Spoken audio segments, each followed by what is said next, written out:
Hi guys, তো তোমরা সবাই কেমন আছো? আশা করছি ভালো আছো। আমিও অনেকটাই ভালো আছি। না না, আমি ভালো নেই, কারণ সেটা তোমাদেরকে এখন দেখাবো যে আমি কেন ভালো নেই। জানো তো, এই কয়েকদিন বৃষ্টিতে আমাদের পিছন সাইডটা পুরো জল হয়ে গেছে। পুকুরটা তো অনেকটাই জল হয়ে গেছে, এখন মনে হচ্ছে মাছগুলো সব বেরিয়ে যাবে।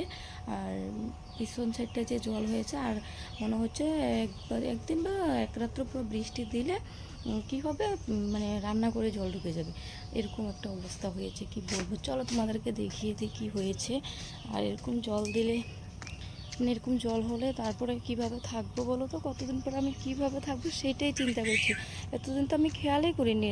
তো এখন দেখো, দেখো এটা হচ্ছে আমাদের পুকুর, আর পুকুরে না অনেকটাই জল হয়ে গেছে, আর অনেকটা নিচে ছিল জল। আর এখন দেখো কি অবস্থা হয়েছে। আর একদিন দিন রাত্র বৃষ্টি হলে আর কি, তো মাছগুলো সব বেরিয়ে যাবে দেখো। আর এখানে জাল দিয়ে রাখা হয়েছে, কারণ বৃষ্টি অনেকটা হয়েছে, তো তার জন্য। আর এটা এখানে দেখো, এটা ছিল নালা, নালাটাও ভর্তি হয়ে গেছে। আর এটা হচ্ছে দিদাদের পুকুর।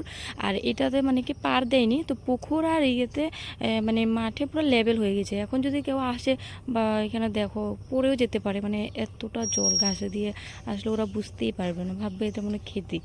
তারপরে এদিকে দেখো আমাদের যেটা রান্নাঘরের পিছন সাইড, যেটার কথা বললাম, এই দেখো এটা হচ্ছে রান্নাঘর।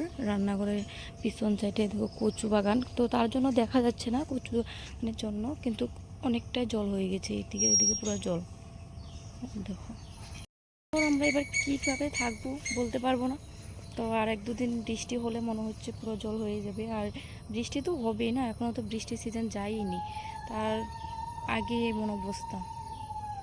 আচ্ছা চলো, কি আর করার, বৃষ্টিকে তো আমরা বললে শুনবে না, তাই না?